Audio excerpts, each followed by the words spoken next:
en la presente jornada y vamos a poner bastante hincapié en las modificaciones que ha hecho la ley 1173, como es de conocimiento de todos ustedes. Esta ley entrada en plena vigencia a partir del 4 de noviembre del año 2019. Vale decir que no es tan reciente la normativa, pero son las últimas modificaciones que ha sufrido sobre todo este instituto con relación a las salidas alternativas. Bueno, vamos a recapitular un poco y vamos a caer de que en primera instancia el Código de Procedimiento Penal, como es de conocimiento de todos ustedes, ha sido o ha entrado en plena vigencia a partir del año 2020, del año 2000, perdón, pero obviamente ha sido promulgado el año 1999. El corte de esta nueva normativa, que mal llamada por muchos años Nuevo Código de Procedimiento Penal, tenía un corte netamente garantista. Vale decir, venía a precautelar los derechos y garantías en primera instancia de la víctima, del Estado y, cómo no, de los que estaban siendo ajusticiados, vale ser, llámese imputado, acusado, etcétera, etcétera. Este corte garantista venía a transformar lo que otrora conocíamos como como el procedimiento inquisitivo, donde poco o nada interesaba la participación de los sujetos procesales, sobre todo de la víctima y del imputado.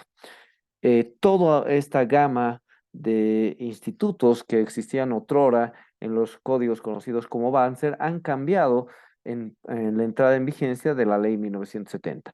Y una de las grandes transformaciones y modificaciones que se han hecho al anterior sistema precisamente ha sido el Instituto de las Salidas Alternativas. ¿Qué son y en qué consisten las salidas alternativas? Son formas procedimentales de dar solución en forma efectiva, eficaz y sobre todo bajo el principio de celeridad a un proceso penal. Vale decir, antes en el antiguo Código de Procedimiento Penal, como conocíamos nosotros los códigos Banzer, única y exclusivamente se podía dar fin a un proceso penal a través de un proceso ordinario o un juicio ordinario que concluía con una sentencia, sea esta absolutoria o condenatoria. Esa era la única finalidad, o perdón, esa era la única forma de dar final a un proceso penal. Recordarán ustedes a uno de los grandes autores, Couture, que ha sido seguramente estudiado por todos nosotros una vez que hemos estado en la universidad, e indicaba que el procedimiento penal era como un cirio. Él mismo iniciaba con la denuncia y única y exclusivamente concluía con la dictación de una sentencia. Y efectivamente esta idea estaba enmarcada, lo que nosotros conocíamos en Bolivia como como el procesamiento o como el proceso inquisitivo. Extremo que, reitero una vez más, ha sido superado por la ley 1970 o lo que otrora conocíamos como nuevo Código de Procedimiento Penal. ¿Por qué yo ya no quiero utilizar este denominativo de nuevo Código de Procedimiento Penal?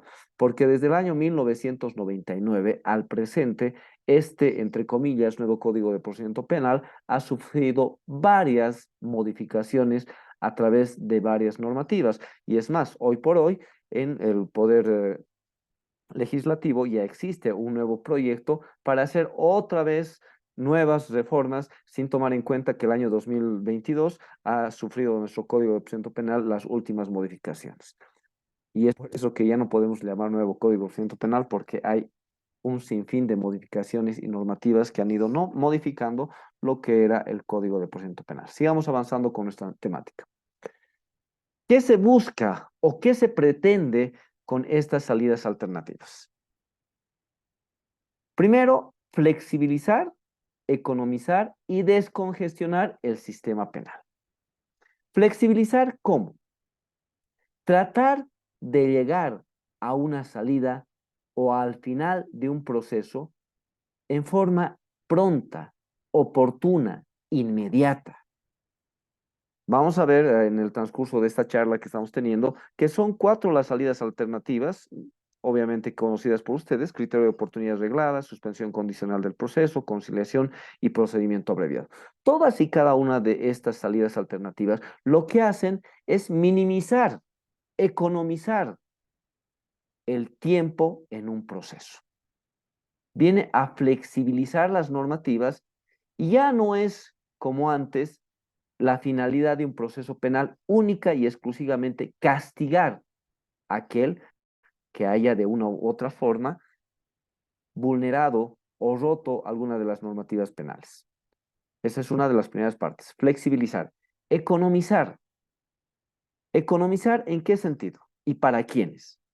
Un proceso penal, desde la denuncia hasta que tengamos una sentencia plenamente ejecutoriada, pasaba por varias etapas. En el nuevo Código de Procedimiento Penal o Código de Procedimiento Penal en vigencia: etapa preliminar, etapa preparatoria, etapa de juicio propiamente dicha, y ojo que ahí todavía tenemos la ejecución de la sentencia, vale decir, ahí hay los recursos. Tenemos la apelación restringida, podemos tener la casación e incluso, pero esto ya va fuera incluso de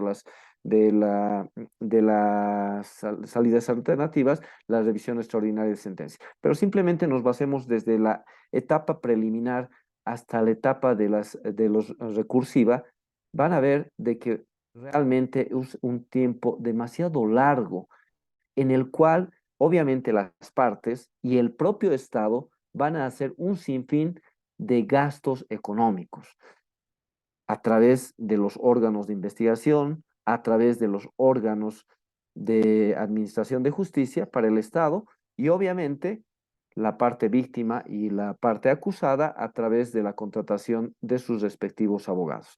Vale decir, cuando nosotros adoptamos o optamos en todo caso por una salida alternativa, al estar primero acudiendo al principio de celeridad, y también vamos a economizar tiempo y recursos. Y eso es lo que está buscando, entre otros, este Instituto de las Salidas Alternativas: descongestionar el sistema penal. Si no pusiéramos en vigencia, si no tuviéramos en vigencia estas salidas alternativas, si hoy por hoy tenemos un sistema penal que está a punto de colapsar, imagínense cuántos otros procesos más tendríamos haciendo una larga fila de espera para poder ser solucionados. Si nosotros revisamos nuestro Código de Procedimiento Penal, en teoría, un proceso desde su inicio hasta que tengamos sentencia plenamente ejecutoriada no debería durar más de 3 años. Sin embargo, esto no se cumple en la práctica. Y es por eso que se han visto formas de eludir, si vale el término, a someternos a un procedimiento ordinario y ver salidas que nos den tanto al justiciable como a la víctima una satisfacción oportuna, que precisamente también va a venir a descongestionar no solamente el sistema judicial y el sistema investigativo, que es el Ministerio Público, sino incluso, y esto lo vamos a ver más adelante, el sistema carcelario. Estamos descongestionando a través de dar en forma oportuna, eficaz, salidas o fin a un proceso penal. Y de esta forma obtenemos beneficios, reitero, para la víctima, a la cual se le tiene que resarcir en forma oportuna el daño que se le hubiera ocasionado; al imputado, que a través de alguna de estas salidas alternativas ya no va a estar ya no va a estar sometido a una sentencia privativa de libertad; y el Estado, que obviamente descongestiona sus sistemas de administración de justicia, los operadores de justicia y en todo caso también los recintos carcelarios. Antes, en el anterior sistema, el sistema inquisitorio al que ya hemos hecho referencia, como ya he indicado anteriormente, la única forma de solucionar un proceso penal era a través de un procedimiento ordinario y a través de la dictación de una sentencia. Y ello conllevaba un perjuicio para todos. Uno, los sujetos procesales en primera instancia y dos, el propio Estado, por los puntos que otrora acabamos de tocar. El sistema anterior era completamente ineficiente y verdaderamente no venía en muchos casos a reparar o en todo caso a otorgar las pretensiones que tenía la víctima. Porque únicamente se ocupaba de sentenciar y de que el sentenciado cumpla su pena y nos olvidábamos de la víctima. A la víctima la relegábamos en último lugar. El Estado se conformaba con tener a un condenado tras rejas por el tiempo de la pena que se le haya impuesto y nos olvidábamos de la retribución o de la reparación de los daños que se hubiera infringido a la víctima. Y es por eso que con estas salidas alternativas todos nos vemos beneficiados de una u otra manera. ¿Qué desventajas existían con el anterior sistema? El Estado, y era el peor defecto o desventaja que tenía el anterior sistema, invertía los mismos recursos humanos en la persecución de todos y cada uno de los juicios que se sometían ante los órganos u operadores de justicia. Vale decir, no discriminaba por los delitos, por el quantum de la pena, la cantidad de víctimas, ni ninguna otra situación. No existía diferencias entre uno y otro proceso. Y el Estado gastaba los mismos recursos para darle solución a uno u otro proceso. Con estas salidas alternativas vamos a ver varias cosas que ahora se toman en cuenta para poder someternos a este instituto de las salidas alternativas. Por ejemplo, simplemente un poco adelantando de que estemos frente a la comisión de un delito de escasa relevancia social o lo que nosotros conocemos como bagatela, o incluso que el imputado, a raíz del delito que ha cometido, ya haya sufrido una sanción natural. Vale decir, estos elementos otrora no eran considerados en absoluto por los administradores de justicia, porque obviamente no existía normativa al respecto. No se escuchaba a la víctima. Lo que habíamos indicado hace un momento con el maestro Couture. Iniciado el procedimiento, la víctima simplemente promovía la denuncia y se lo relegaba a un segundo plano. Y era el Ministerio Público y el órgano judicial quienes proseguían el proceso sin considerar cuáles eran las pretensiones, cuál era la finalidad y en todo caso lo que buscaba la víctima. Y obviamente lo que buscaba la víctima era, en todo caso, por ejemplo, en los delitos de contenido netamente patrimonial, que se le reponga al daño que se le había causado, que se le devuelva el bien que había sido invadido, etcétera, etcétera. Pero esta situación, o sea, realmente era relegada y no se escuchaba a la víctima. Iniciaba el proceso y el Ministerio Público y el órgano judicial simplemente estaban abocados a conseguir una sentencia, sea esta condenatoria o absolutoria en caso de tener una excelente defensa en el antiguo sistema. Pero esa era la finalidad del Estado. Y reitero, la víctima siempre relegada. No se consideraba en absoluto las pretensiones que tenía el imputado de querer resarcir de una u otra forma el daño que había causado a la víctima. No era considerado este afán o esta posición del imputado.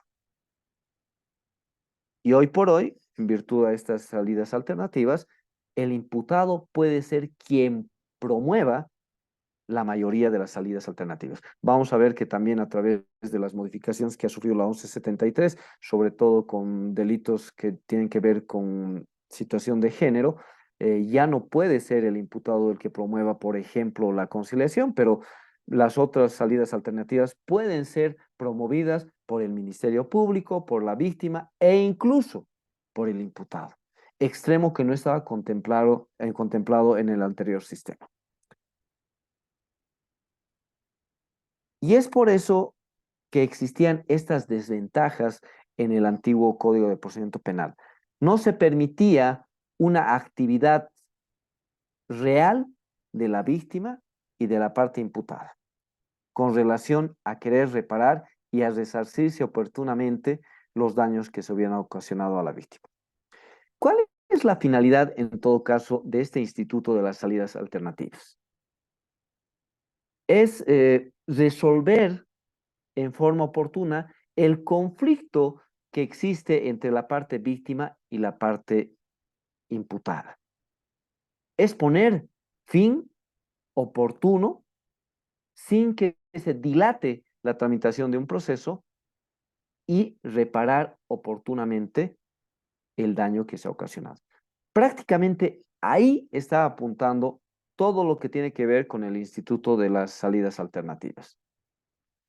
Disminuir la violencia de la respuesta estatal. Ya les decía, en el anterior sistema, lo que pretendía y buscaba exclusivamente el Estado a través de los operadores de justicia era sentencias condenatorias y tener un apremio corporal de la parte imputada, acusada y, en su caso, sentenciada. Esa era la finalidad. Pero ahora se ha cambiado y ahora lo que se está priorizando a través de estas salidas alternativas es precisamente darle una respuesta a la reparación que podía pretender la víctima. Ya se está dejando de lado el apremio corporal y lo que se busca es resarcir el daño a la víctima. Ese es el fundamento primordial de las salidas alternativas. Y a través de ello, obviamente, brindar a la víctima una respuesta pronta, oportuna, efectiva y eficaz con relación a lo tantas veces reiterado, reparación del daño que se le hubiera ocasionado.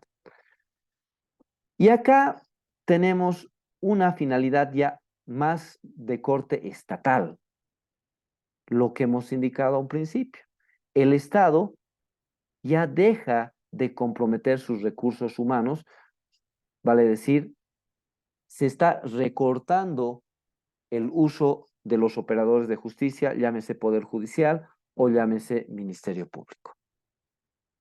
Y ahí estamos, ya no como en el anterior sistema, sino estamos dando cabida a que estos operadores de justicia se enfoquen a casos de realmente importancia y de relevancia social.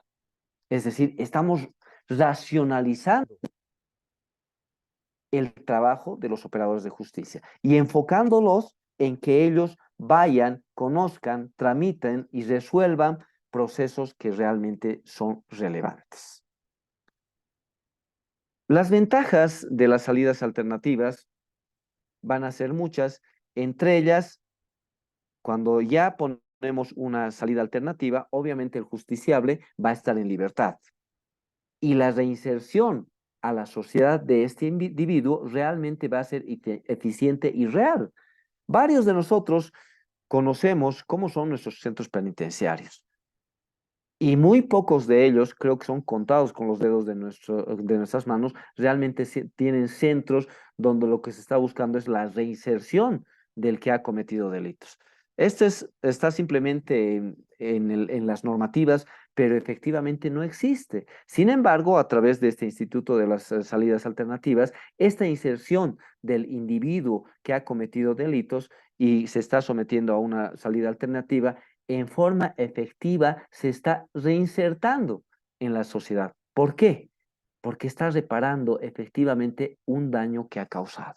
Y con seguridad, este ciudadano, antes de volver a cometer un delito similar o diferente al que ha cometido, la va a pensar, como vulgarmente nosotros decimos en nuestro cotidiano de vivir, lo que más le duele a un individuo es el bolsillo.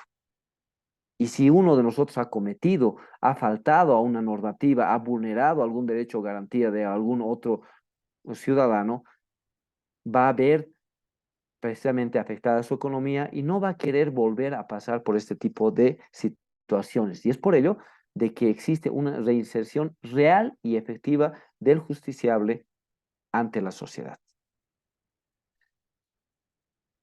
La participación de la víctima en estas salidas alternativas es verdaderamente efectiva. Ojo, la víctima puede oponerse a cualquiera de estas salidas alternativas o en su defecto puede proponerlas a través de solicitudes realizadas ya sea al Ministerio Público o al órgano judicial. Vale decir, se está revalorizando el papel de la víctima. Y ya no la tenemos como simple denunciante, sino como un sujeto procesal que realmente es tomado en cuenta y considerado para dar soluciones a un proceso. La otra gran ventaja que ya hemos tocado es precisamente el descongestionamiento del sistema judicial y también del sistema penitenciario, que hoy por hoy, lamentablemente, pese a existir estas salidas alternativas, está colapsando. Y lo más importante, que ya hemos dado vueltas y vueltas a este punto, es la reparación oportuna del daño a la víctima. Acá también hay una situación muy importante, sobre todo en la suspensión condicional del proceso y en las otras salidas alternativas. El justiciable tiene que ser sometido a condiciones o reglas que debe cumplir en periodos determinados de tiempo, que también vamos a analizar más adelante, pero voy anticipando este punto, y es a través de estas reglas y condiciones que estamos permitiendo que exista una verdadera persecución penal, precisamente buscando de que el justiciable no vuelva a cometer un hecho delictivo simil por el cual está siendo sometido a una salida alternativa. Por ejemplo, si una persona ha conducido su vehículo en estado de ebriedad y ha protagonizado un accidente de tránsito, una de estas reglas seguramente que se le va a imponer a momento de someterse a una salida alternativa será pues, la prohibición de conducir por un determinado plazo o término de tiempo y otro la prohibición del consumo de bebidas alcohólicas o seguramente de no asistir o recurrir a lugares de expendio de bebidas alcohólicas, etcétera, etcétera. Es decir, a través de estas reglas y condiciones también estamos viendo que el sistema penal se está efectivizando y que está persiguiendo en forma efectiva los delitos cometidos por el justiciable. Es decir, esta es una de las grandes ventajas. A través de de las salidas alternativas se está, lo que hemos dicho hace un momento, realmente reinsertando a la sociedad a un ciudadano. Lo vamos a someter a estas reglas para prohibirle cierto tipo de conductas que otrora sirvieron para que éste cometa el delito por el cual ahora está siendo perseguido penalmente. Vale decir, es efectiva esta situación tanto para el Estado que persigue la comisión de los delitos como para el justiciable y obviamente para la víctima, ¿no? Acá también lo que estamos haciendo es estamos desmitificando la figura del imputado. Porque cuando vemos, por ejemplo, los delitos de contenido patrimonial, llámese las estafas, que son lo más común, eh, a una persona que está siendo sometida por un delito de estafa, ya en la sociedad se lo estigmatiza, se lo empieza a ver, se lo empieza a enfocar, se lo empieza a enmarcar como un estafador, como si esa fuera, si ese fuera su modus vivendi. Entonces, lo que estamos haciendo también con con este tipo de medidas, salidas alternativas, perdón, es dejar de estigmatizar a la persona que está siendo sometida al proceso, vale decir, al imputado o al justiciable. A través de esta salida alternativa, en forma oportuna, resolverá este tipo de procesos penales y evitará precisamente que la sociedad lo estigmatice o en todo caso lo enmarque como si fuera un sujeto que continuamente está cometiendo este tipo de delitos. Y de paso, lo más importante, estamos evitando de que este justiciable esté privado de uno de los derechos fundamentales de las personas, que es el derecho a la libertad. Vale decir, estamos evitando ese efecto que tiene el apremio corporal tanto en el justiciable como al entorno familiar del mismo. Vale decir, no estamos tomando o no estamos considerando a esta persona como un delincuente, como comúnmente ya se trata a aquellas personas que han estado por una u otra situación tras rejas. Y lo principal también, una de las grandes ventajas, estamos buscando y encontrando lo que es la paz social. A través de estas salidas alternativas, la víctima alcanza y logra lo que está buscando. El Estado ha cumplido con su papel de otorgar justicia y el justiciable ha evitado, en todo caso, una sentencia condenatoria privativa de libertad y ha reparado en forma efectiva el daño que hubiera ocasionado a la víctima.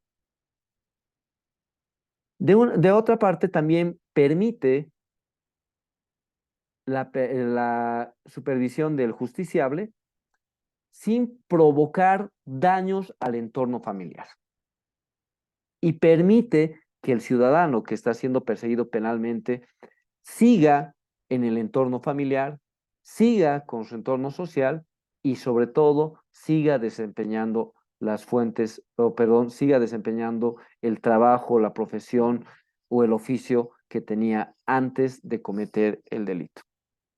Cuando una persona comete un delito, sale la imputación formal y lo que generalmente busca el Ministerio Público y en todo caso la parte querellante víctima es de que éste sea sometido a medidas cautelares.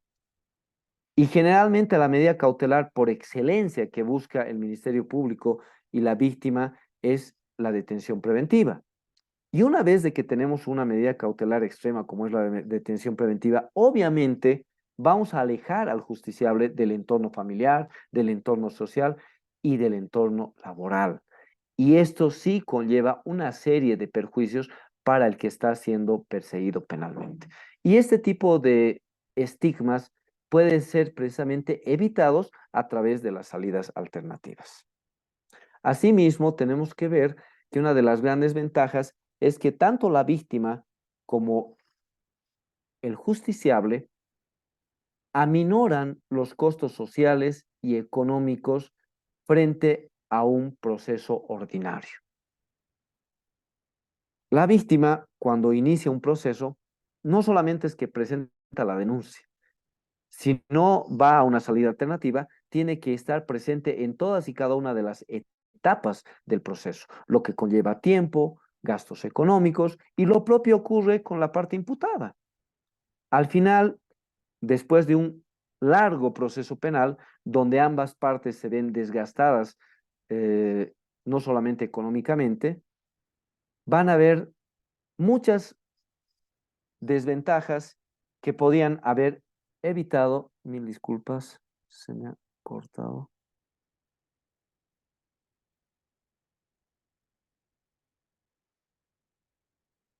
Mil disculpas. Que podían haber evitado si oportunamente alguna de las partes hubiera solicitado la aplicación de salidas alternativas. Vale decir, el desgaste social y económico puede ser evitado a través de estas salidas alternativas. Muchas veces un proceso largo de 3, 4, 5 años hasta obtener una sentencia plenamente ejecutoriada conlleva gastos económicos mucho mayores a los que hubiéramos realizado si hubiéramos reparado oportunamente el daño que hubiéramos ocasionado a la víctima. Y acá existe un lema que manejamos bastante en materia penal y es mejor un mal acuerdo que un buen juicio. ¿Por qué? Porque es mejor reparar oportunamente el daño a la víctima a través de una salida alternativa y no estar en un juicio en el cual hemos salido victoriosos y al final no vamos a terminar de reparar el daño económico a la víctima. Nótese que a partir de la promulgación de las leyes Blackman, que seguramente también es de conocimiento de todos ustedes, queridos amigos, ya no existe apremio corporal por deuda patrimonial. ¿Qué quiere decir ello? Que si una persona ya ha cumplido con su sentencia, esta ya no está obligada a reparar de manera alguna el daño ocasionado a la víctima. Vale decir que a través de un largo juicio de 5 años, la víctima pudo haber obtenido una sentencia condenatoria, pero no la reparación del daño. Y es precisamente lo que se está buscando a través de estas salidas alternativas al juicio. Reitero, ventajas para la parte víctima, para el Estado y para el justiciable. Y aquí hay una de las grandes ventajas que antes estaba completamente inexistente en los códigos Banzer, y es de que ahora tanto la parte imputada como la víctima tienen la posibilidad de poder acudir a los operadores de justicia en forma independiente para solicitar estas medidas, salidas alternativas, perdón. Y no solamente el Ministerio Público quien tenga que promoverlas o en todo caso el órgano judicial. Son las partes las que a través de su autodeterminación pueden solicitar la aplicación de alguna de estas salidas alternativas. Extremo que antes no ocurría. Y acá lo que ya habíamos desarrollado previamente, los tipos de salidas alternativas. Tenemos los criterios de oportunidad reglada, suspensión condicional del proceso, la conciliación, con algunas variantes que más adelante vamos a ver, sobre todo con relación a delitos en situación de género, y el procedimiento abreviado.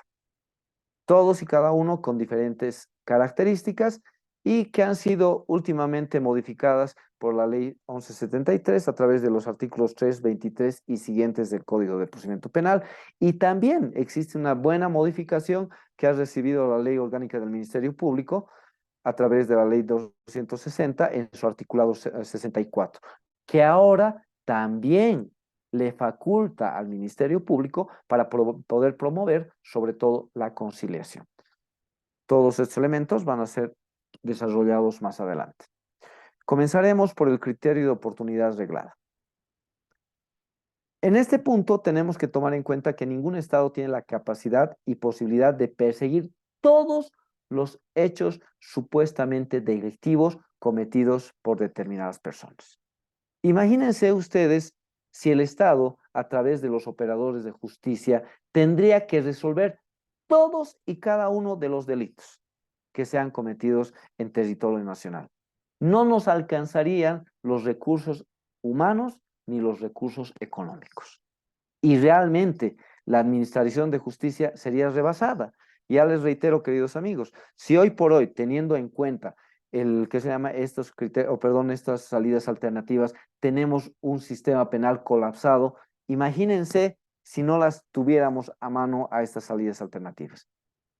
Realmente estaríamos en un caos en la administración de justicia, sobre todo en lo que conocemos como la vía penal.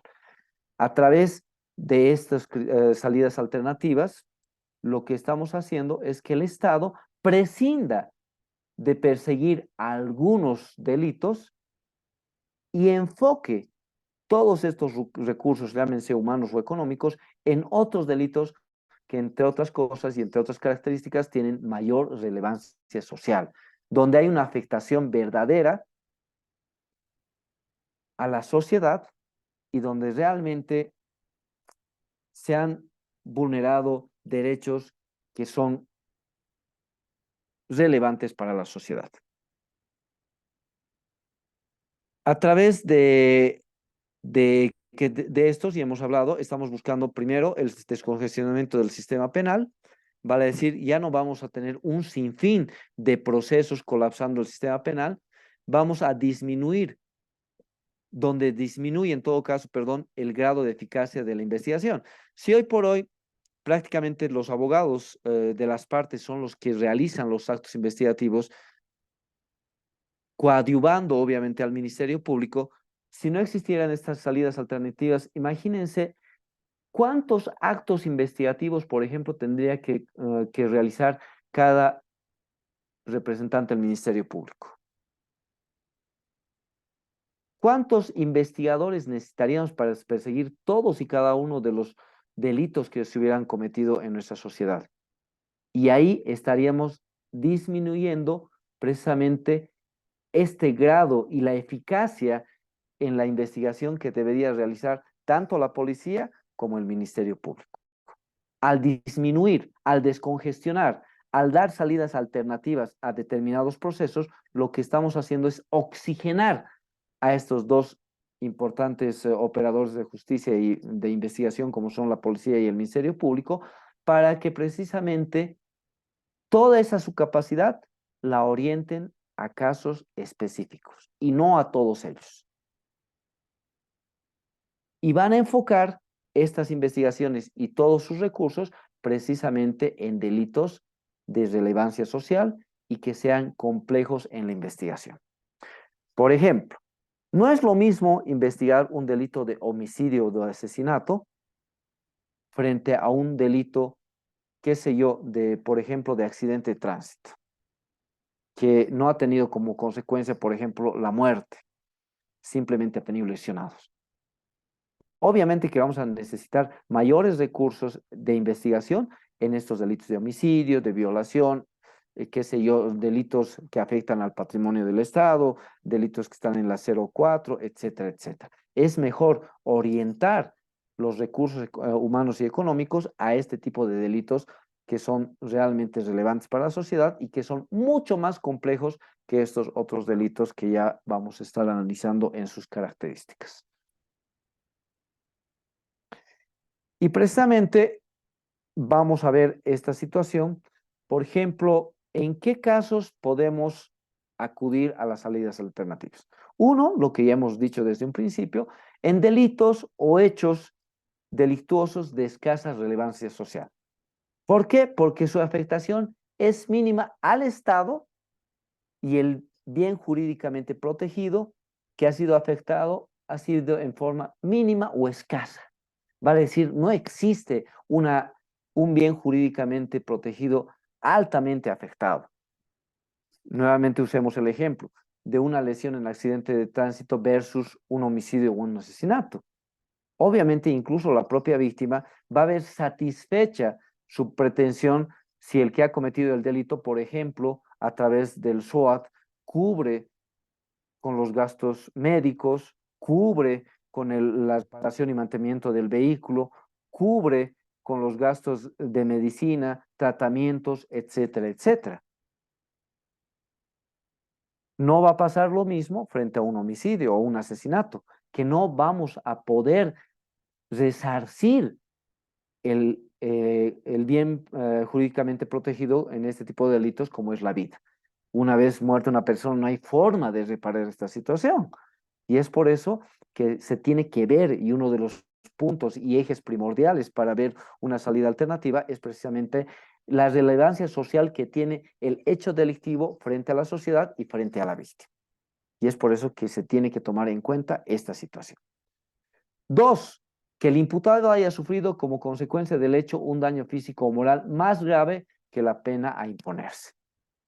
Por ejemplo, tomemos nuevamente el delito de homicidio o lesiones graves y gravísimas en accidente de tránsito. ¿Qué pasa si el conductor esté o no esté bajo efectos del alcohol, colisiona y en virtud a este accidente de tránsito es su familia la que se ve afectada? Es la familia la que sale lesionada y Dios no quiera, pero es la familia, alguno de los familiares que pierde la vida.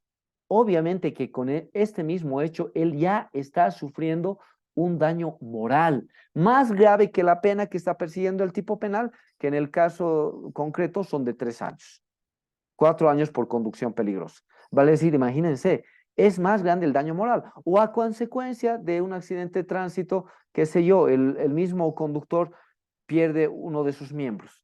Ya existe un daño físico en contra de este ciudadano. Vale decir, ya la comisión del propio hecho delictivo ha hecho de que éste ya tenga un daño, ya sea físico o moral. Y entonces también esta situación es tomada en cuenta a momento de poder someterse o pedir o solicitar precisamente alguna salida alternativa al procedimiento ordinario. Que la pena que se espera por el delito de cuya protección se prescinde carezca de importancia en consideración de una pena ya impuesta por otro delito. Ustedes saben que nuestro sistema no es como el anglosajón, no tenemos acumulación de penas, no tenemos la sumativa de penas, y si una persona está sometida por otro tipo de delitos, que tienen penas más fuertes a la que estamos nosotros sometiéndola, obviamente, incluso nuestra persecución penal va a ser ineficaz, porque en materia penal, en nuestro sistema, el delito más grande arrastra al delito más leve. Vale decir, estaríamos haciendo una persecución penal eh, negligente que no va a arribar a ningún puerto, porque en definitiva la sentencia que nosotros lleguemos a obtener, si es que llegamos a obtenerla, no va a ser cumplida por el justiciable, porque va el Estado ponerle la pena del delito más grave. Estaríamos haciendo una persecución penal ineficaz, inconsistente, cuyo fin, obviamente, cuya finalidad no va a ser el apremio corporal y definitivamente tampoco se va a encontrar, si es que vamos a perseguir persistir en el juicio ordinario, lo que es importante, la reparación del daño a la víctima. Entonces, ello se puede operar a través, nuevamente reitero, de las salidas alternativas. Sea predecible el perdón judicial. Si nosotros revisamos nuestro Código Penal, vamos a ver que existe un sinfín de delitos que tienen penas privativas de libertad menores a 2 años, varios de ellos con penas que no tienen nada que ver con apremio corporal, y entonces, frente a esta posibilidad de que al momento de dictarse una sentencia condenatoria, la pena sea menor a 2 años y sea predecible el perdón judicial, es mejor definitivamente aplicar una salida alternativa. Y reitero, con la salida alternativa, de por medio está la reparación del daño. Si una persona se somete a juicio oral y tiene una sentencia menor a 2 años, inmediatamente se va a someter al perdón judicial. Entonces la persecución penal va a ser ineficaz, porque en definitiva no va a haber el apremio corporal y puede que no exista la reparación del daño en favor de la víctima. El otro caso importante es que la pena que se espera carezca de importancia en consideración a la de los otros delitos, a la que se impondría en un proceso de tratamiento en el extranjero y sea procedente la extradición solicitada. Este tipo de caso, por ejemplo, es muy aplicable en los delitos de 1008. Si nosotros, por ejemplo, revisamos nuestra normativa penal, vamos a ver que las penas que se imponen por este tipo de delitos, si bien no son muy bajas, no son nada significativas con penas que se dictarían en este tipo de delitos, por ejemplo, en Estados Unidos, donde realmente el narcotráfico es duramente castigado, con penas que van muchas veces de 30 a 35 años. Entonces, frente a este tipo de delitos, si el Estado de pronto tiene una solicitud de extradición, como han debido conocer ustedes el famoso caso del techo de paja, ha preferido el Estado nacional, el Estado boliviano, hacer precisamente dar curso, dar vía a la extradición, porque la pena que iba a esperarle a este ciudadano era mayor en Estados Unidos a la cual se iba a someter en el Estado boliviano. Vale decir, frente a este tipo de situaciones ya existe esta solución de las salidas alternativas, es mejor someterlo a una salida alternativa y dar curso a la extradición para que sea en el extranjero donde se le vaya a dar realmente una pena que sea ejemplarizadora para que no vuelva a cometer nunca más este tipo de delitos. Vale decir, este es otro caso que siempre se ha presentado y seguramente se va a ir presentando a lo largo de nuestra historia. Con relación a los criterios de oportunidad, lo que les decía, uno de los requisitos sine qua non indiscutiblemente es que el imputado haya reparado el daño. Si no ha reparado el daño, obviamente no va a ser beneficiado con este criterio de oportunidad. Ahora, muchas veces, por ejemplo, en los delitos de contenido netamente patrimonial, el justiciable no tiene el dinero necesario para reparar. Pero entonces acá hay varias situaciones a las cuales él se puede acoger. Por ejemplo, puede firmar un acuerdo con la víctima precisamente para esta reparación del daño, puede afianzar con algún tipo de fianza, sea, ahora, por ejemplo, hay sustitución de fianza económica por otro tipo de fianzas, puede otorgar algún tipo de garantías, ya sea personal, ya sea garantías reales, etcétera, etcétera, precisamente para cumplir con esta reparación. Si no existe este acuerdo que haya sido previamente aprobado y aceptado por la víctima, tampoco el justiciable se puede someter o puede ser beneficiado en todo caso a un criterio de oportunidad reglada. Ese es un requisito sine qua non. ¿Cuáles son los efectos de estos criterios de oportunidad? Uno de los principales es precisamente que extingue la persecución penal, extingue la exención penal, o perdón, la acción penal. Vale decir, le pone fin a favor del imputado, obviamente, de esta persecución penal. Vale decir, una vez resuelta esta causa por un criterio de oportunidad reglada, el imputado no puede volver a ser sometido a este mismo proceso. Ahí ya tenemos varios principios. Por ejemplo, tenemos el non bis in idem, va a decir que una persona no puede ser perseguida dos veces por un mismo hecho delictivo, así se cambie el delito, pero los hechos son los mismos. En materia penal lo que se juzgan son hechos y no tipos penales. Eso tienen que tenerlo muy en cuenta, queridos amigos. Vale decir, el efecto de este criterio de oportunidad va a ser la extinción de la acción penal, en favor, obviamente, del justiciable. Pero también hay otras subreglas que tenemos que cumplir. Y acá vamos a revisar precisamente lo que nos establece el artículo 301, que es bastante claro, cuando nos refiere, por ejemplo,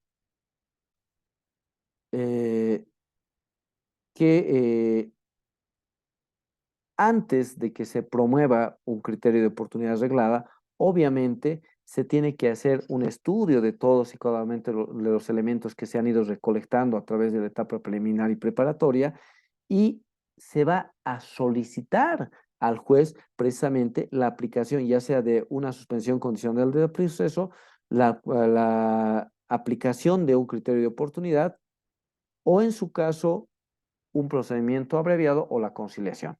Y será el juez el que va a dar cabida o no a este tipo de salida, siempre y cuando, ojo, se hayan cumplido todos y cada uno de los requisitos y entre ellos, reitero, el más importante, el haber resarcido el daño precisamente a la víctima. Ahora, ojo, que este tipo de salidas alternativas, como ya lo habíamos dicho también anteriormente, pueden ser requeridas en un acto conclusivo por el Ministerio Público a momento de culminarse la etapa preparatoria. Vale decir, un, concluido el plazo de la etapa preparatoria, el Ministerio Público tiene la posibilidad de acusar o en todo caso de emitir un requerimiento conclusivo en el cual podría estar inmerso precisamente estas salidas alternativas. Y a raíz de ello será que el juez, obviamente, cumplidos los requisitos y las exigencias, dará o no curso a estas salidas alternativas.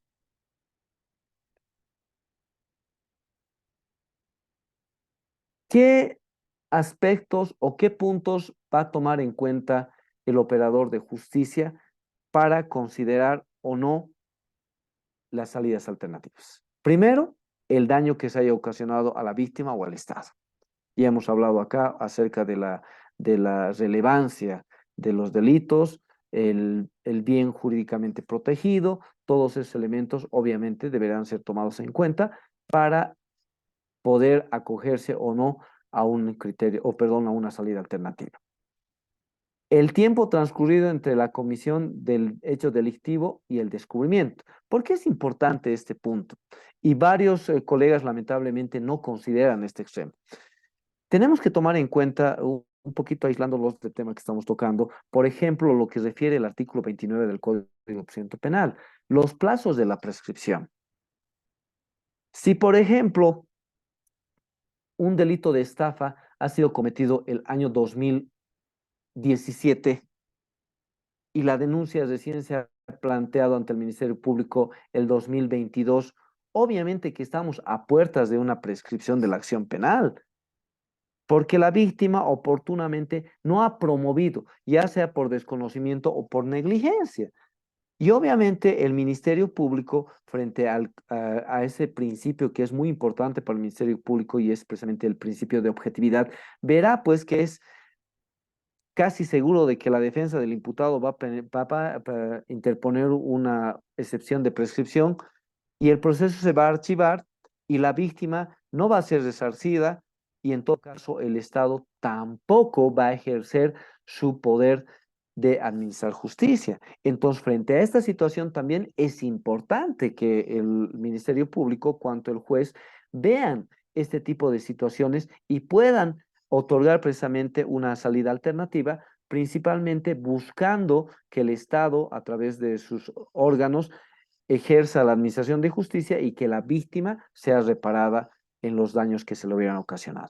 Por eso es importante también tomar en cuenta este artículo 29 y siguientes del Código de Procedimiento Penal con relación precisamente a la prescripción de la acción penal, que es una de las formas de extinguir también la acción penal en favor del imputado. Dos, por ejemplo, hoy por hoy hemos visto que está de moda iniciar procesos administrativos a administradores públicos, llámense jueces, fiscales o cualquier otra persona que trabaje en una institución pública. Y antes de que se inicie una acción penal, obviamente se tiene que impulsar la acción administrativa para ver si realmente existe responsabilidad administrativa, responsabilidad civil y responsabilidad penal.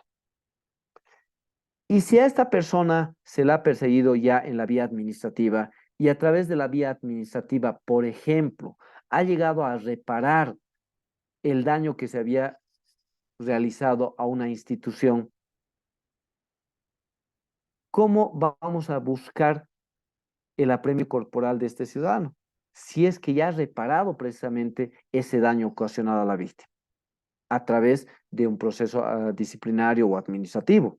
Entonces, aquí no es que se va a ver inmiscuido el principio non bis in idem, porque no tiene nada que ver el non bis in idem, pero ya se ha llegado a resarcir a través de un proceso disciplinario administrativo a la víctima, entonces ya la persecución penal, el único objetivo que tendría sería el apremio corporal, y esa ya no viene siendo la finalidad en el nuevo sistema de la vía penal. Hemos iniciado esta charla indicando de que el nuevo procedimiento penal tiene un corte garantista, tanto para la víctima como el imputado. Y si ya hemos visto que el imputado, el justiciable, ha resarcido cualquier tipo de daño a través de otra vía, sería impertinente seguirlo persiguiendo por otra vía, ¿cuál sería la penal? Vale decir, ahí también sería oportuno el criterio de oportunidad, demostrando que ya se ha reparado a través de otra vía la que se llama se ha reparado el daño a la víctima y que ya no tiene razón de ser seguirlo persiguiendo penalmente a este ciudadano. Estos son puntos que se tienen que considerar a momento de iniciar y proseguir un proceso penal. La posición del imputado o la víctima en la vida pública. Muchas veces, por ejemplo, la víctima prefiere ir a una salida alternativa para que su nombre no esté mencionado en los medios de comunicación, ya que puede ser un personaje en la sociedad, el cargo que ostenta, etcétera, etcétera. Y es por eso que muchas veces la víctima prefiere que se les hacerse inmediatamente el daño y no seguir un proceso penal donde éste va a estar estigmatizado por los medios de comunicación. Lo propio pasa por el imputado.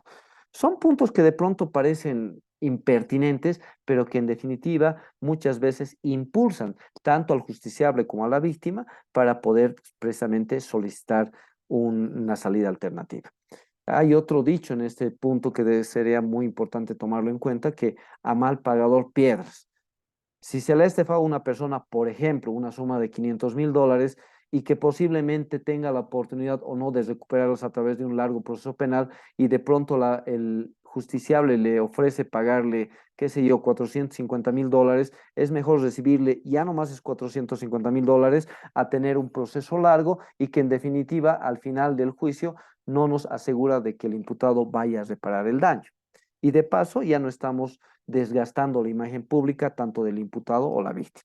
Son elementos que tienen que ser considerados por todos a momento de precisamente solicitar o someterse a una salida alternativa.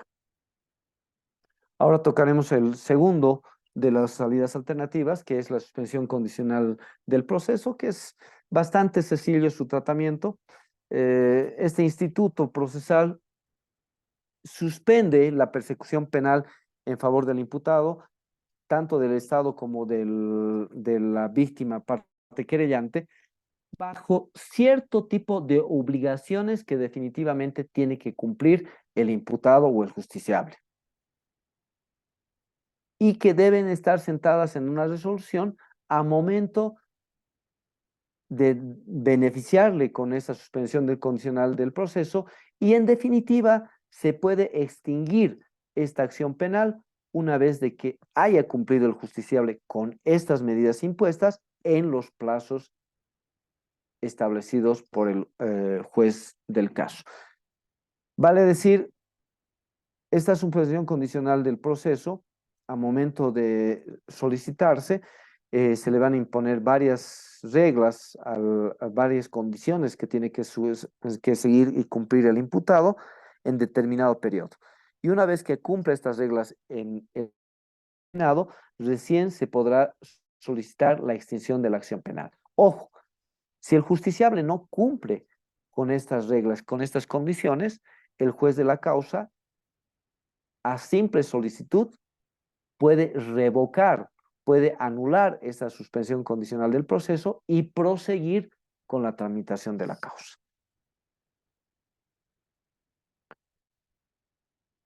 Esta salida alternativa puede ser promovida por cualquiera de las partes y, ojo, requisito sine qua non de que la solicitud de esta suspensión condicional del proceso tiene que ser solicitada antes de que finalice la etapa preparatoria, antes de que finalice la etapa investigativa y de que el Ministerio Público emita una resolución o un requerimiento de acusación, un pliego acusatorio. Vale decir, ese es el plazo. Inicia el proceso y hasta antes de la emisión de una acusación, ya las partes tienen que solicitar esta suspensión condicional del proceso. Ojo que acá de por medio también está la reparación del daño a la víctima. Esta suspensión condicional del proceso tiene que resolverse en una audiencia pública donde tiene que estar indefectiblemente presente el imputado, quien debe escuchar cuáles son las reglas o las condiciones que se le van a imponer y, ojo, es el único que podría en todo caso apelar la resolución que va a dar o no, que se llama curso a la suspensión condicional del proceso, sobre todo con relación a las reglas que se le vayan a imponer a este. Vale decir, solamente puede apelar con relación a las reglas que se le van a imponer. Este instituto, particularmente de la suspensión condicional del proceso, está entre otros reglados por los artículos 23, 24 y 25 del Código de Procedimiento Penal. Estos dos primeros articulados, vale decir el 23 y el 24, han sido modificados por la Ley 1173, que precisamente ha entrado en vigencia, reitero, el 4 de noviembre del año 2019. Veo que nos queda muy poco tiempo, pero quisiera que demos un breve análisis de estos articulados porque son muy importantes, sobre todo del 23 y del 24, porque reitero, han sufrido modificaciones por la ley 1173. Y el artículo 23, que antes solamente tenía, si mal no recuerdo, 3 parágrafos, ahora tiene mucho más y estas son las modificaciones que ha subido. Refiere el artículo 23 que suspensión condicional del proceso, cuando sea predecible la suspensión condicional de la pena o se trata de delitos que tengan una privación de libertad cuyo máximo legal sea igual o inferior a 6 años, las partes podrán solicitar la suspensión condicional del proceso. Nótese este primer cambio. Estamos hablando de penas cuyo quantum mayor en el apremio corporal sea a 6 años.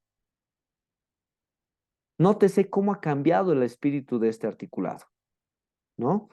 Cuando antes solamente se indicaba que sea predecible la suspensión condicional de la pena. Ahora ya nos está dando un patrón, nos está dando un quantum de penas que tienen que ser consideradas. Y nótese, por ejemplo, dentro de este límite encontramos delitos como por ejemplo de estafa, estelionato, 335, 337, cuyo quantum mayor de la pena es de 5 años.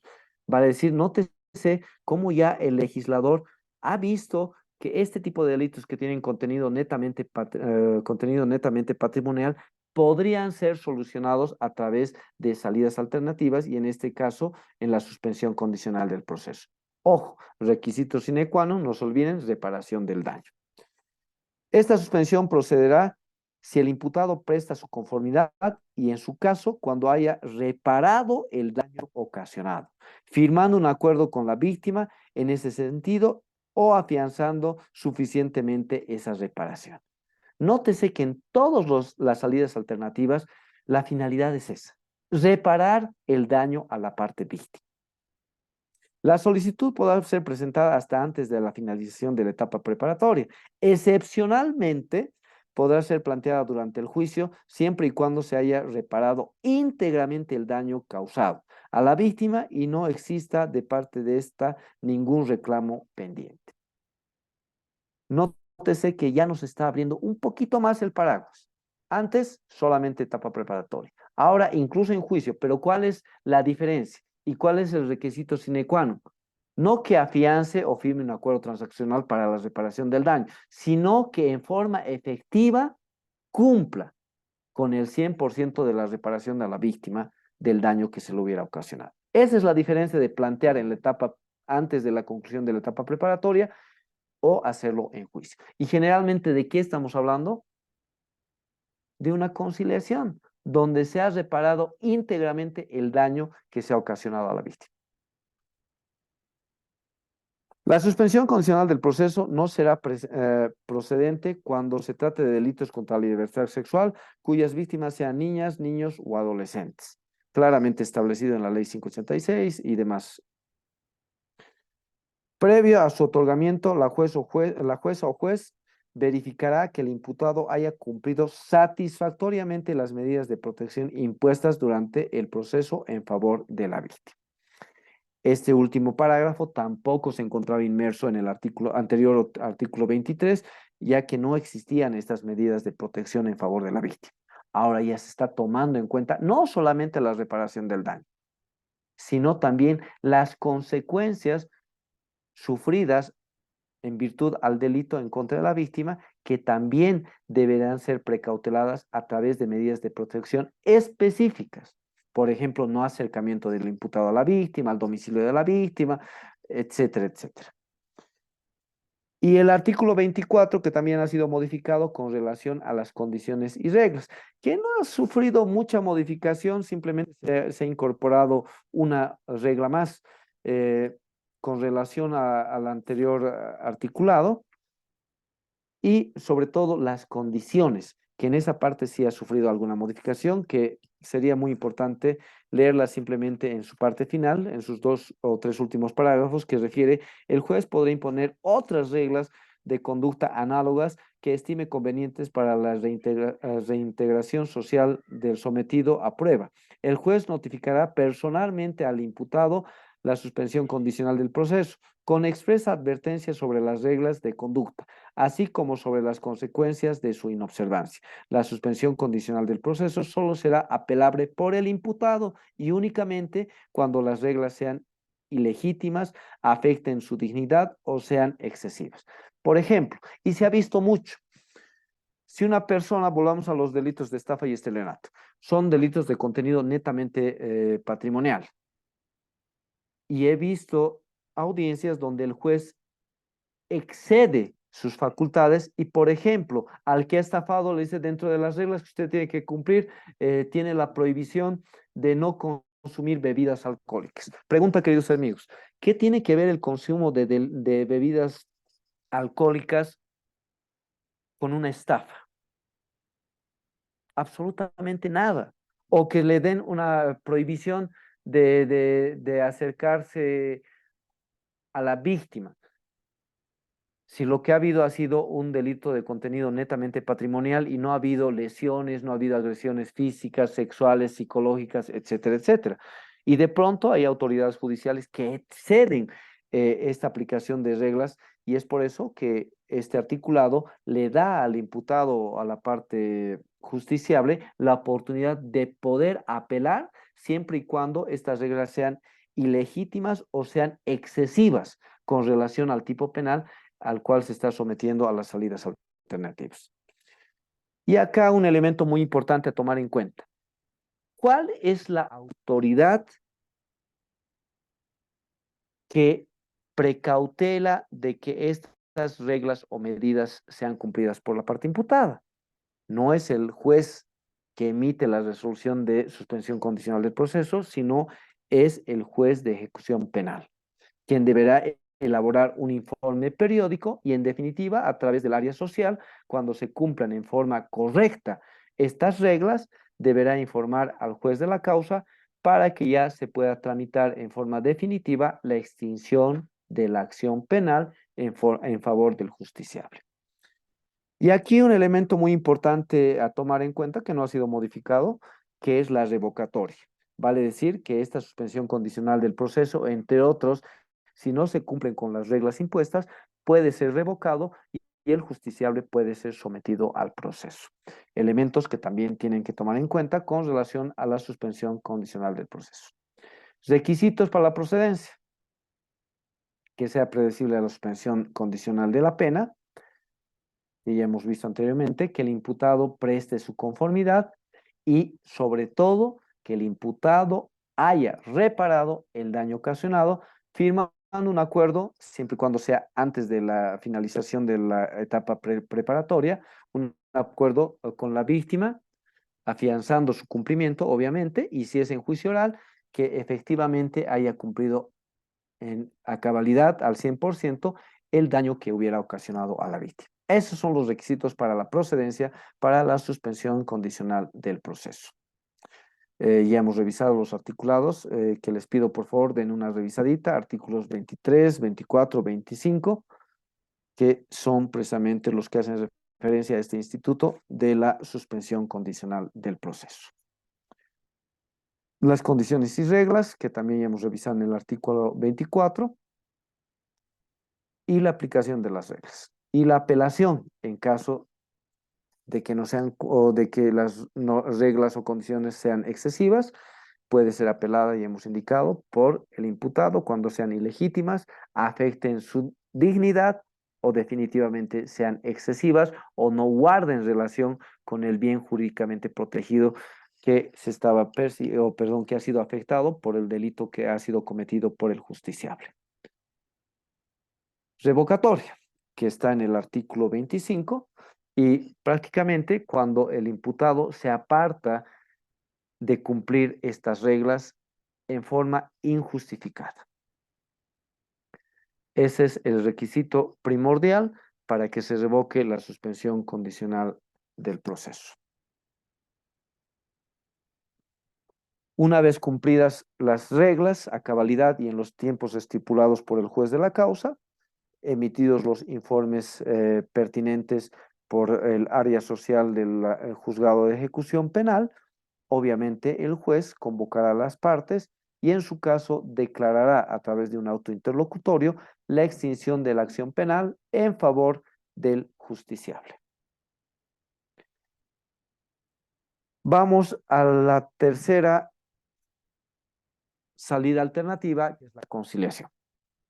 Si revisamos nuestra normativa procesal penal, vamos a caer que antes este instituto, si bien estaba establecido en el artículo 27, en su numeral 7, como una de las causales de la extinción de la acción penal, no teníamos mayores elementos, no había mayor normativa, en todo caso, que venga a arreglar, a normar esta salida alternativa que es la conciliación.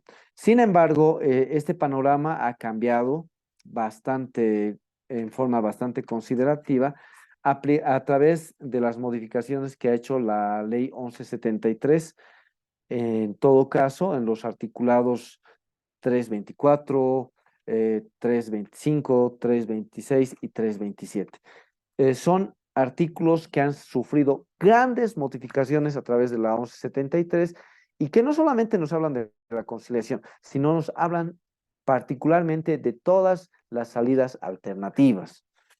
Y prácticamente viene a mostrarnos cuáles serían ¿qué se llama? Los actos conclusivos que podría solicitar el Ministerio Público, y entre los cuales obviamente se encuentra la conciliación, y así lo establece precisamente el artículo 323 en su numeral segundo, perdón, cuando se refiere que cuando el fiscal concluya la investigación, en su numeral 2, requerirá ante el juez de la instrucción la suspensión condicional del proceso, la aplicación del procedimiento abreviado o de un criterio de oportunidad, o que se promueva la conciliación. Vale decir, este articulado guarda plena relación también con las modificaciones que ha sufrido la ley orgánica del Ministerio Público, que entró en vigencia el año 2012, que también le da esta facultad de solicitar la conciliación al Ministerio Público. Este instituto permite que el Ministerio, primero, ha permitido que el Ministerio Público tenga una dirección especializada en conciliación. Vale decir que ya no estamos como otrora con los códigos Banzer buscando el apremio corporal, sino el Ministerio Público, a partir del principio de objetividad, lo que está buscando es realmente satisfacer en forma efectiva a la víctima en sus pretensiones y en el daño que le hubiera ocasionado en todo caso a través de la comisión de un hecho delictivo el imputado.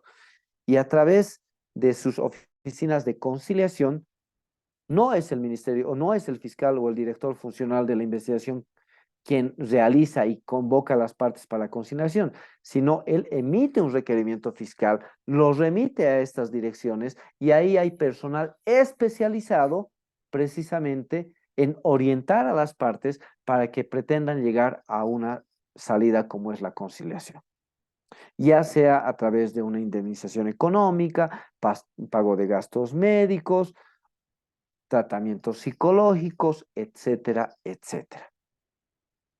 De esta forma, se está pretendiendo también resolver una controversia penal satisfaciendo a ambas partes, tanto a la víctima como a la parte imputada.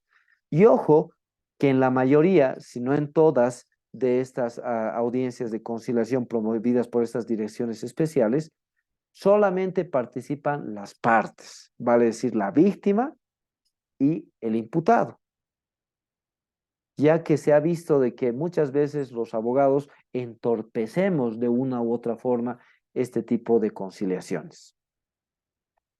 Eh, las decisiones que se asumen en estas audiencias de conciliación tienen principalmente un carácter y una decisión voluntaria de la parte imputada como la parte víctima. Si alguna de ellas no está de acuerdo, se devuelven antecedentes al Ministerio Público y se prosigue con la tramitación de la etapa investigativa.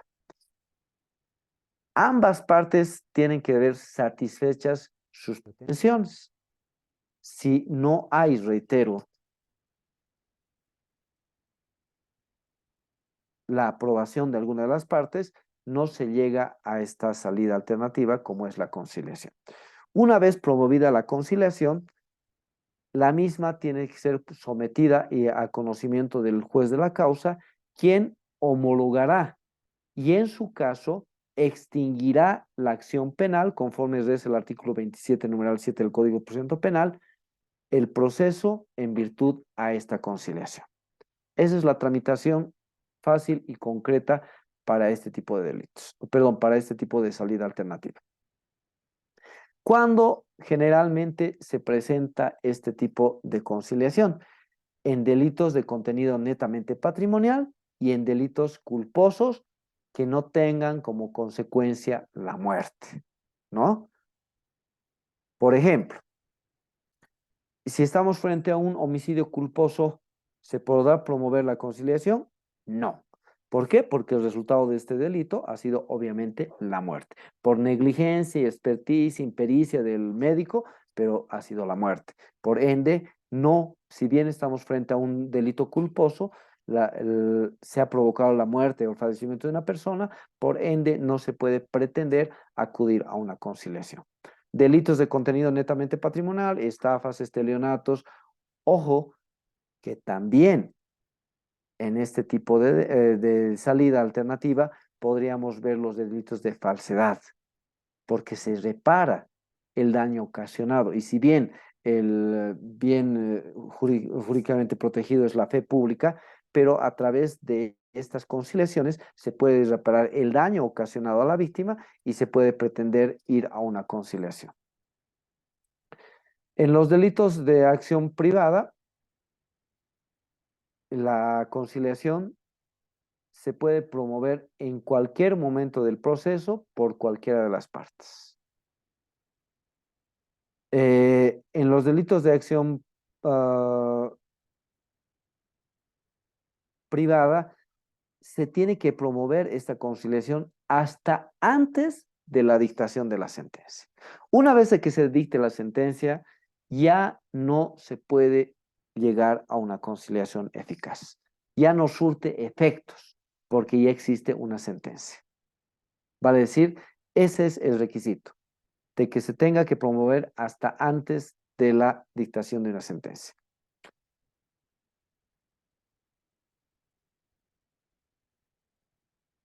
Hay un requisito de improcedencia que es muy importante, pero esto tiene que estar sometido bajo la sana crítica del juez.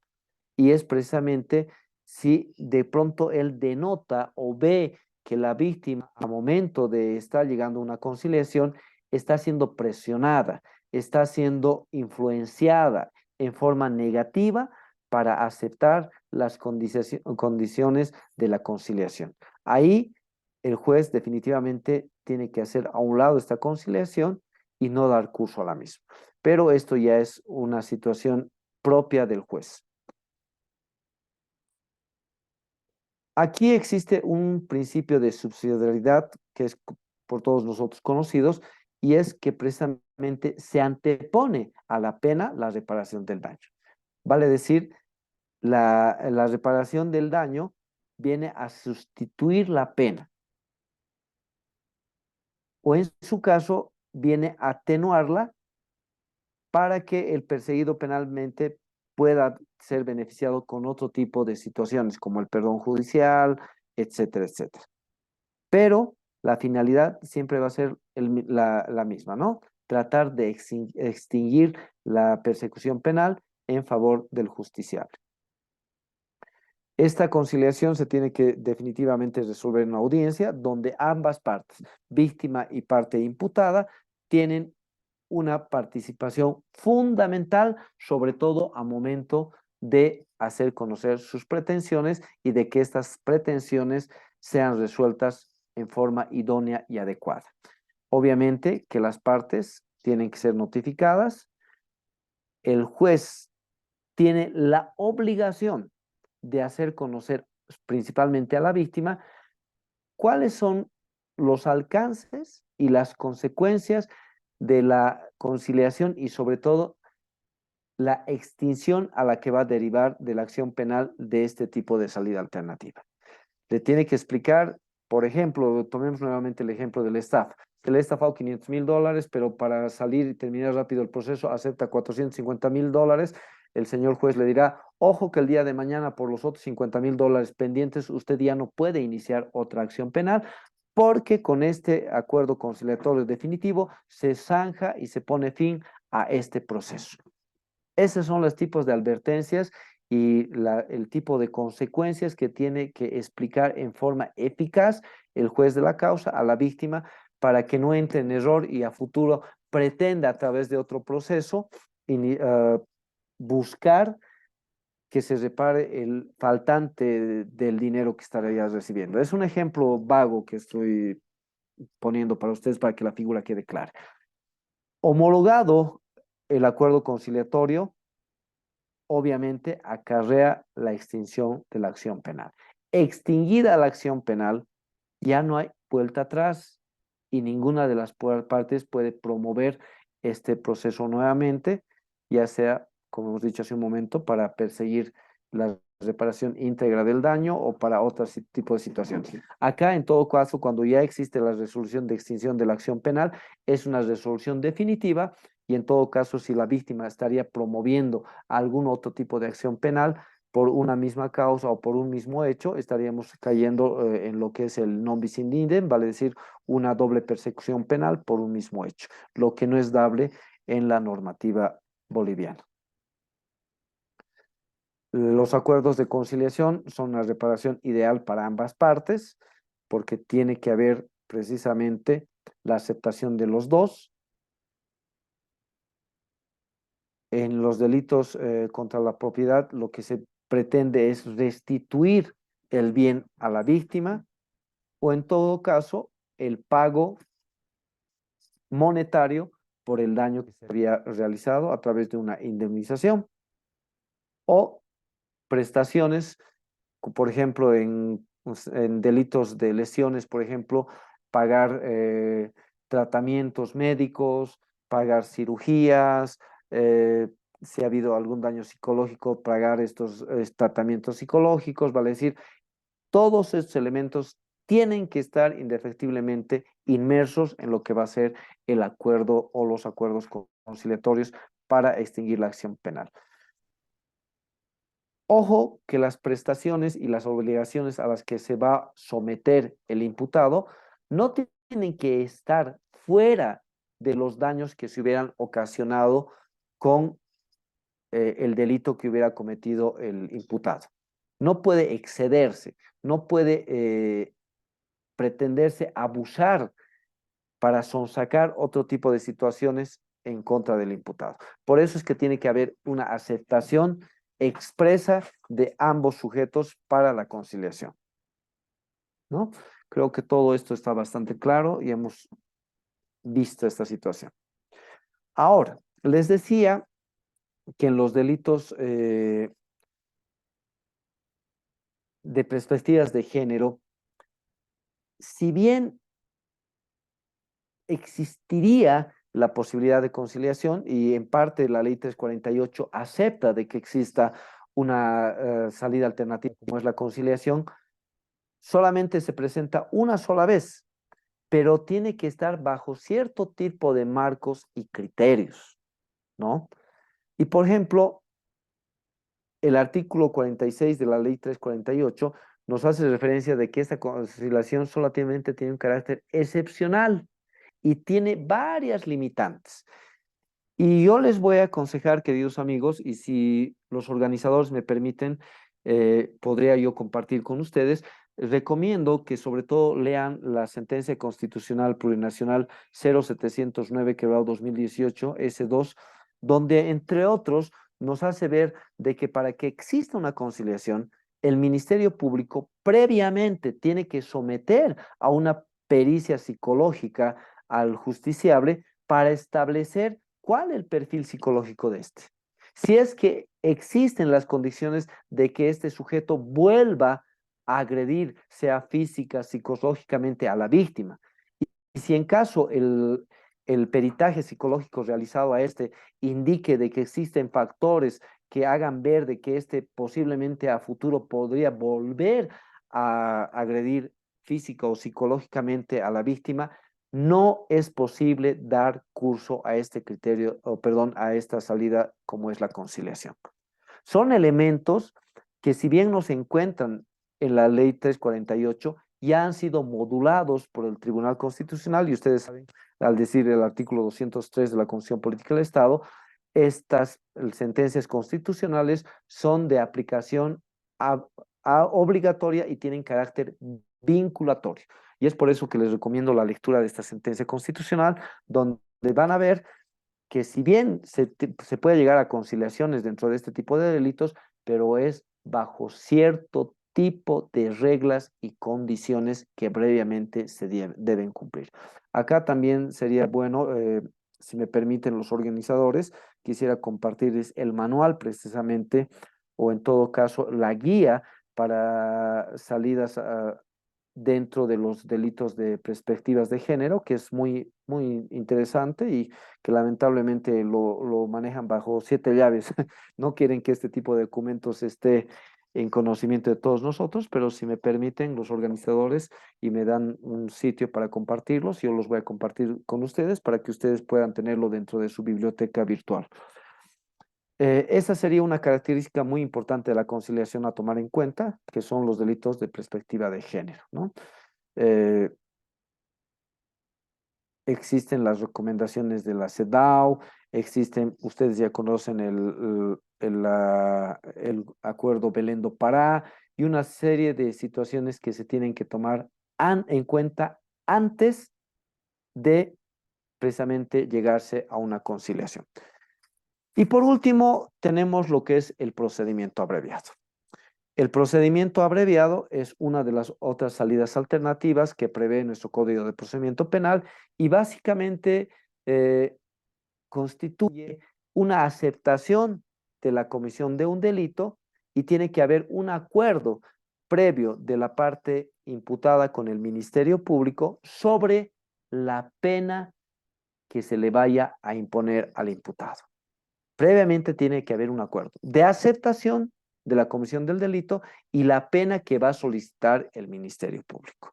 Ojo, que a este procedimiento abreviado se puede oponer la víctima. ¿Cómo y por qué? En audiencia se tiene que resolver este procedimiento abreviado y la víctima se puede oponer siempre y cuando a través del juicio ordinario o del juicio oral público y contradictorio se lleguen a establecer o esclarecer otros elementos que no estén dentro del pliego de solicitud de procedimiento abreviado. Vale decir que existan otros hechos que van a ser develados y conocidos a través de un juicio oral ordinario. Esos son los únicos requisitos del procedimiento abreviado, simplemente la aceptación de la comisión del delito, la conversación y aceptación previa de la pena que se va a solicitar en contra del imputado y obviamente se puede oponer la víctima, pero en forma fundamentada. No es una oposición simplemente por oponerse vulgarmente hablando, sino tiene que haber una justificación que a través del juicio oral se va a llegar a conocer la verdadera dimensión de los hechos que ha cometido el justiciable y que por ende se espera que la pena sea más severa que la que está solicitando el Ministerio Público. Creo que nos han quedado muy pocos minutos. Con esto, esta presentación terminaría, queridos amigos. Si tenemos algún tipo de pregunta, este es el momento para realizarla, por favor, queridos amigos. Gracias por la atención dispensada.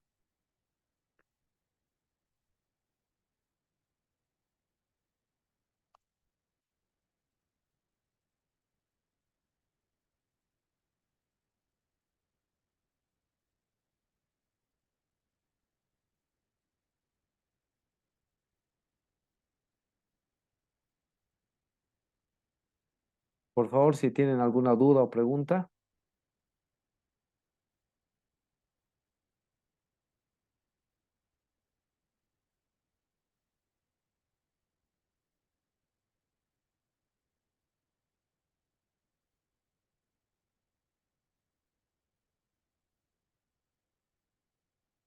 ¿Se me escucha? Perdón.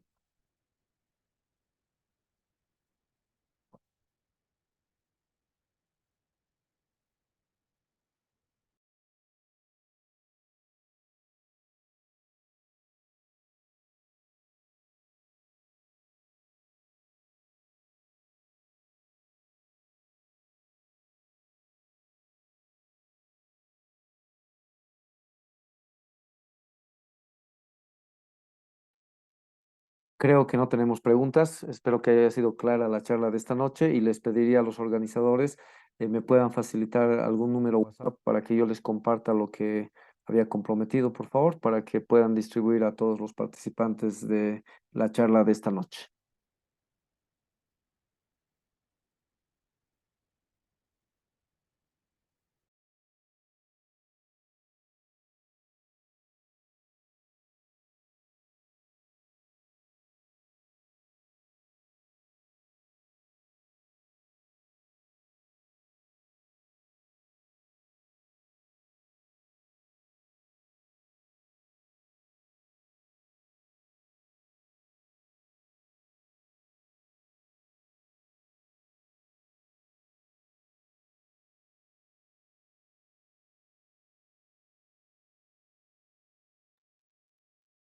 Les agradezco a todos por la participación. Buenas noches.